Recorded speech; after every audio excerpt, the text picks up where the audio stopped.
Formula oriented questions and non formula oriented questions के लिए हम पर्टिकुलरली खुद को कैसे ट्रेन करें? Syllabus is very huge. अगर आप केवल फॉर्मूला रटने गए तो आप एग्जाम नहीं क्रैक कर पाओगे। You will have to focus on concept. Derivations again I am saying is very very important part of your preparation.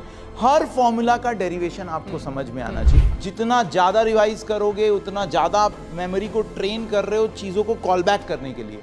तो ये साइंटिफिक तरीका है, रिवीजन के अलावा और कोई उपाय नहीं है इसका। Hello everyone and welcome to Gatewala. So I have the Badal Soni sir with me, who is an ex-IAS officer और इन्होंने बहुत सारे कॉम्पिटिटिव एग्जाम्स खुद भी क्रैक किए हैं और बहुत सारे बच्चों को गाइड किया जो उन्होंने कॉम्पिटिटिव एग्जाम्स में टॉप किए हैं। ठीक है, हर कॉम्पिटिटिव एग्जाम का सबसे इंपॉर्टेंट फंडा क्या होता है कि आपसे क्वेश्चन सॉल्व हो रहे हैं कि नहीं, आपकी प्रॉब्लम सॉल्विंग एबिलिटी कैसी है। तो सर हर कॉम्पिटिटिव एग्जाम में सर दो चीजें होती है सर, एक तो होता है थ्योरी पढ़ना, दूसरा होता है सर प्रॉब्लम सॉल्विंग एबिलिटी। तो sir how to develop that particular problem solving ability?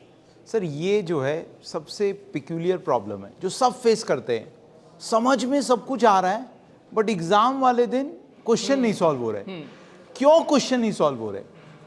सबसे पहला रीजन, आप पढ़ तो रहे हो बट आप अपने आप क्वेश्चन सॉल्व नहीं कर रहे, या जब आप क्वेश्चन सॉल्व कर रहे हो तो तुरंत सॉल्यूशन देख रहे हो।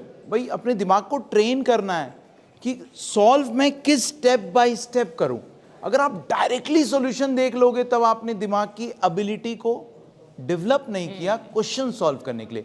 तो यही हम आज डिस्कस करने वाले हैं। सर इस चीज को दो तीन पार्ट में मैं ब्रेक करूंगा। सर सबसे पहला पार्ट में तो सर मैं इसको ऐसा ब्रेक करूंगा कि सर एक वो सवाल होते हैं जो सर फॉर्मूले से बन जाते हैं, एक वो सवाल होते हैं सर जो फॉर्मूला को डिच करके बनते हैं। मतलब एक कन्वेंशनल अप्रोच होगा, फॉर्मूला पे आएगा, वो बन जाएगा। सर इसको सब लोग बना लेते हैं, इसके लिए एक ही रिक्वायरमेंट होती है कि आपको वो पर्टिकुलर फॉर्मूला याद रहे। सर अगली चीज ये होती है कि हमको वो फॉर्मूला तो याद है बट क्वेश्चन ऐसा दिया है, कंडीशन ऐसा दिया है, टेम्परामेंट ऐसा है कि वो फॉर्मूला ही ब्रेक होने वाला है उस पर्टिकुलर क्वेश्चन में। So there comes into the picture what problem solving ability। Sir इनका प्रपोर्शन कम भी होता है बट सर एक कंपैरेटिव एग्जाम में यही डिसाइड करता है कि आप AIR 1 होने वाले हो कि आप 200 होने वाले हो, and that can make a huge difference. तो sir formula oriented questions and non formula oriented questions के लिए हम पर्टिकुलरली खुद को कैसे ट्रेन करें? सर इसके लिए मैंने स्टूडेंट्स को समझाया एक चीज कि जैसे सिविल इंजीनियरिंग लेते हैं कि सिलेबस इज वेरी ह्यूज। अगर आप केवल फॉर्मूला रटने गए तो आप एग्जाम नहीं क्रैक कर पाओगे। You will have to focus on concept. अब मुझसे स्टूडेंट्स आके पूछते हैं सर डेरिवेशन करना चाहिए कि नहीं करना चाहिए? काम नहीं चलेगा बेटा। आपको फॉर्मूला याद ही नहीं रह सकता अगर आपने डेरिवेशन खुद से नहीं किया। मान लीजिए अगर एग्जाम वाले दिन आप वो फॉर्मूले में कुछ एरर कर दिए तो डेरिवेशन अब अगर आपके दिमाग में होगा तो हार्डली सेकेंड्स के अंदर अंदर आप कोई भी सिविल इंजीनियरिंग फॉर्मूला डिराइव कर सकते हैं। तो इसलिए सबसे पहला फोकस होना चाहिए derivations. Derivation should be very very clear. और अगर आपको डेरिवेशंस क्लियर है ना तो सर फिर तो प्रॉब्लम सॉल्व ही हो गई। फॉर्मूला वाला क्वेश्चन आए या नॉन फॉर्मूला वाला क्वेश्चन आए, आप सॉल्व तो सारा सटीक करके आओगे। सर अगला क्वेश्चन जो मैं आपसे सर पूछने वाला था that was based on derivation. Derivation पे बेस्ड था, इसका मतलब ये है सर कि जब भी हम कोई डेरिवेशन करते हैं तो सर हमारा फोकस केवल एक चीज पे होता है कि भाई हमारा एंड रिजल्ट क्या आ गया।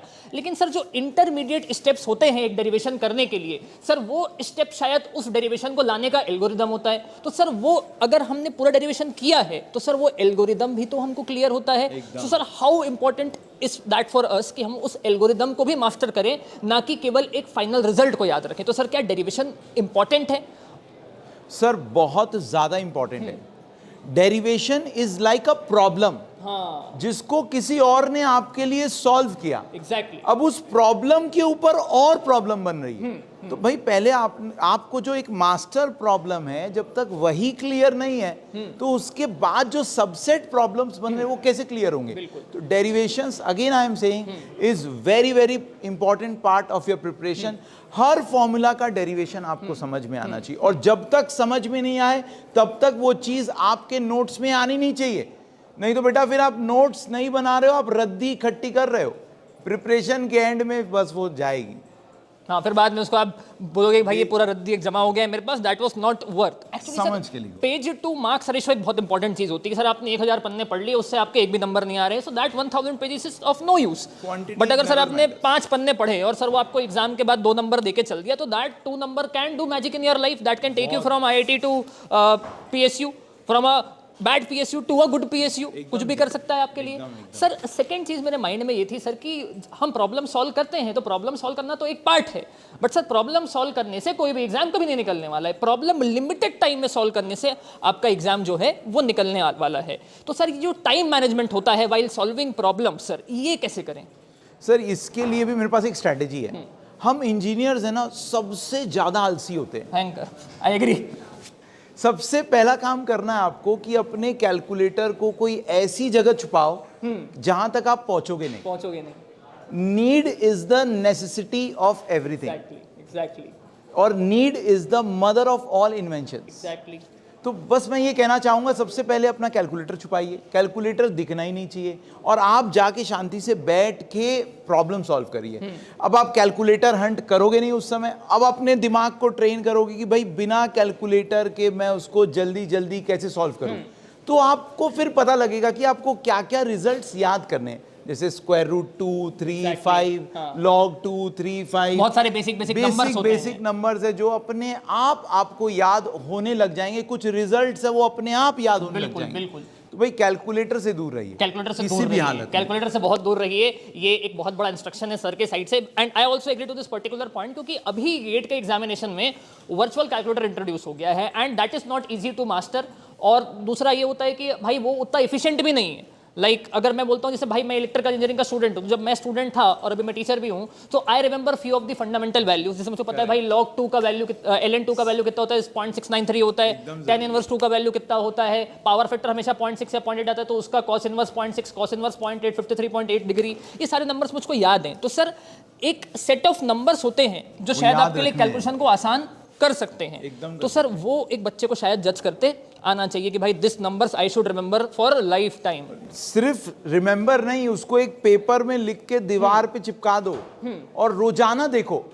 हमारा दिमाग सर फोटोग्राफिक मेमोरी की तरह होता है। अगर आप एक चीज को रोजाना देख रहे हैं तो आपके दिमाग में छप जाती है। एग्जैक्टली। फिर एग्जाम वाले दिन अपने आप वो नंबर्स याद होंगे। रटना नहीं है कुछ, यूज करो बस उसको। दिमाग पे प्रेशर नहीं डालना है, बस चीजों को यूज करेंगे तो वो अपने आप आपको याद होगी और एग्जाम वाले दिन अपने आप रिमेंबर करोगे। Sir when I see whole syllabus, जैसे मैं सिविल का देखूं, इलेक्ट्रिकल का देखूं, ईसी का भी देखूं, तो जब एंड में सर वो सिलेबस आता है तो सर पाइल अप होके बहुत सारा हो जाता है। सर मैं अपने मेमोरी की रिटेंशन कैसे बढ़ाऊं फॉर्मूलेज की, क्योंकि सर फॉर्मूला बड़ा सेंसिटिव चीज होता है। सर कहीं पावर में 0.2 है, आपसे 1/5 की जगह 5/1 हो गया तो सर पूरा गेम ही गड़बड़ा गया। एकदम तो सर मैं इस फॉर्मूला का रिटेंशन अपने माइंड में कैसे बढ़ाऊं सर? सर जब आप अपने नोट्स बना रहे हैं, try to develop a memory key through those notes. मतलब आप नोट्स के जो शॉर्ट नोट्स बनाते हैं ना, मैं इसको शॉर्ट नोट्स नहीं बोलता, इट्स लाइक अ मेमोरी की। जैसे एक हार्ड डिस्क है, अगर हार्ड डिस्क में आप रैंडमली डेटा स्टोर कर दोगे तो उसको रिकॉल करना बहुत मुश्किल होता है। पर आप जब रिपीटेडली डेटा को डीफ्रैगमेंट करते हो तो हार्ड डिस्क में डेटा अरेंज हो जाता है। तो हमारा दिमाग भी हार्ड डिस्क की तरह है। जब आपने पहली बार चीज़ों को पढ़ा तो वो चीज़ें अरेंज नहीं हुई सही से, रैंडमली कुछ चीज़ें इधर कुछ चीज़ें उधर।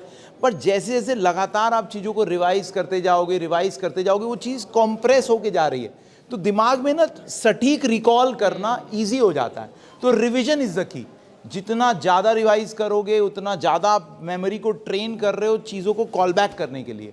तो ये साइंटिफिक तरीका है, रिविजन के अलावा और कोई उपाय नहीं है इसका।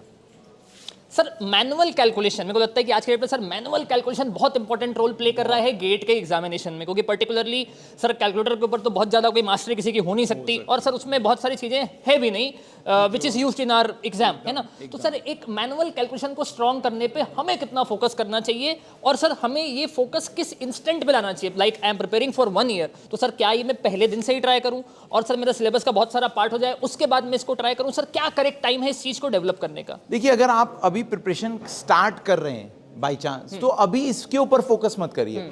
First focus on concepts.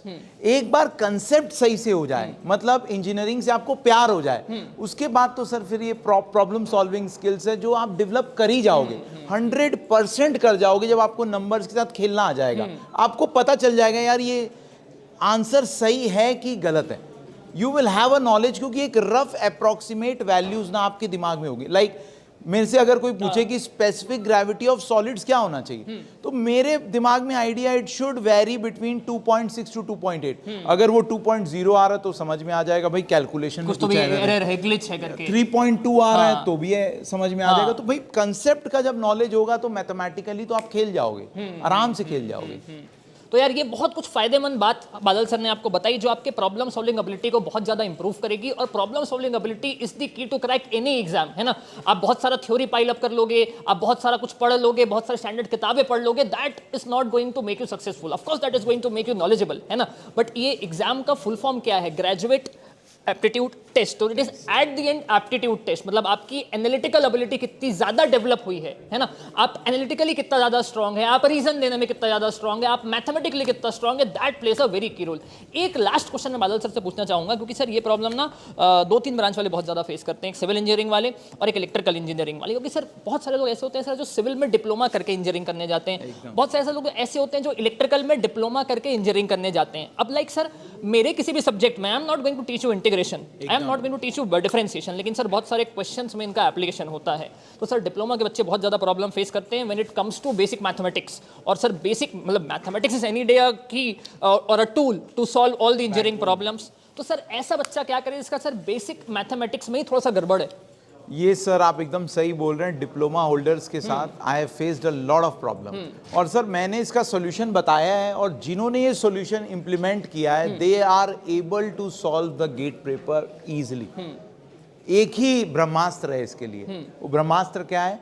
NCERT उठाओ और भाई सॉल्व कर जाओ, क्योंकि भाई इसका कोई शॉर्टकट नहीं है। अगर मैथ्स के कंसेप्ट आपके क्लियर नहीं है तो किसी भी ब्रांच ऑफ इंजीनियरिंग में दिक्कत होगी। और सिविल इंजीनियरिंग के लिए तो सर फिजिक्स वाले कंसेप्ट भी क्लियर करने पड़ेंगे। अगर बेसिक मैकेनिक्स आपका क्लियर नहीं है तो भाई फिर स्ट्रेंथ ऑफ मटेरियल में कैसे आप परफॉर्म कर पाओगे?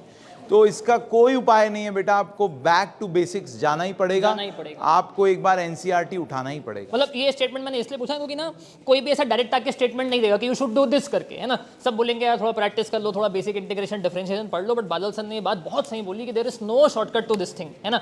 इसका कोई शॉर्टकट नहीं है भाई, आपको जाना पड़ेगा, आपको अपना वो टाइम डिवोट करना पड़ेगा 11th और 12th के बेसिक मैथमेटिक्स के ऊपर। पाप किए उनको तो धोना ही पड़ेगा, जो पाप किए उनको धोना ही पड़ेगा। तो यार ये अगेन एक ऐसा टॉपिक था जिसके ऊपर ना लोग बात करना नहीं चाहते हैं। whenever they teach also what they do, they will teach you a theory and they will solve problems by themselves। आपसे नहीं बनेगा, आप डिमोटिवेट होगे, आप पढ़ना छोड़ दोगे, है ना। लेकिन कोई आपको आके बताएगा नहीं कि how to improve this thing. Root cause जो है ना इसका, ठीक है, वो फंडामेंटल कॉज के ऊपर हम लोगों ने आज आके बात किया। आई होप आपको अच्छा लगा होगा, ठीक है। तो ऐसे बहुत सारे टॉपिक्स पे हम लोग और बात करते रहेंगे, which is very beneficial for your preparation any time. Okay, thank you so much, all the best.